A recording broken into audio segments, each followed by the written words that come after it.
অভিনেতা হিসেবে আমি নিজে এটা বিশ্বাস করি যে আসলে সব ধরনের চরিত্রই করতে চাই, সেটা খল চরিত্র হোক, সেটা পজিটিভ চরিত্র হোক।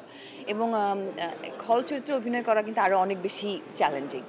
এবং কারণ আমি যা না, আমি সেটাকেই পোট্রে করার চেষ্টা করছি, দর্শকদের কাছে সেটা বিশ্বাসযোগ্যভাবে তুলে ধরার চেষ্টা করছি। সেখানে আসলে অনেক বেশি হোমওয়ার্ক করা লাগে।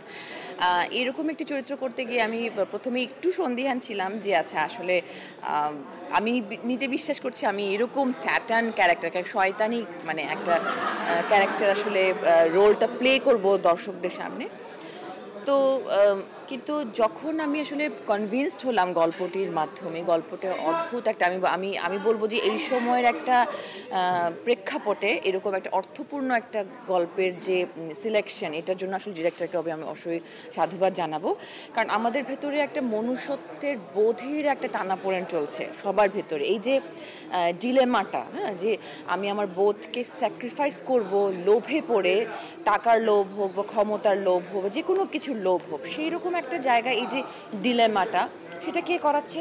শয়তান করাচ্ছে। আমাদের মনের ভেতরে যে শয়তান বোধটা, সেটাই করাচ্ছে। তো এই শয়তানের চরিত্রটার মানে রোলটা করাটা অনেক বেশি ডিফিকাল্ট। আমি চেষ্টা করেছি আমার সাধ্যমতো, সেটা দর্শকরা ভালো বলতে পারবেন যে কতটুকু সফল হয়েছি। মানুষকে কিন্তু বাহিরের রূপ থেকে বোঝা যায় না যে মানুষের ভেতরে আসলে শয়তানটা বাস করে। তো আমরা সবাই কিন্তু একটা মুখোশ পরে থাকি, ভালো মানুষের মুখোশ পরে থাকি। এই ভালো মানুষটা কিন্তু আমরা প্রত্যেকের ভেতরেই, এটা কিন্তু একটা দ্বৈত সত্তা আসলে বাস করে।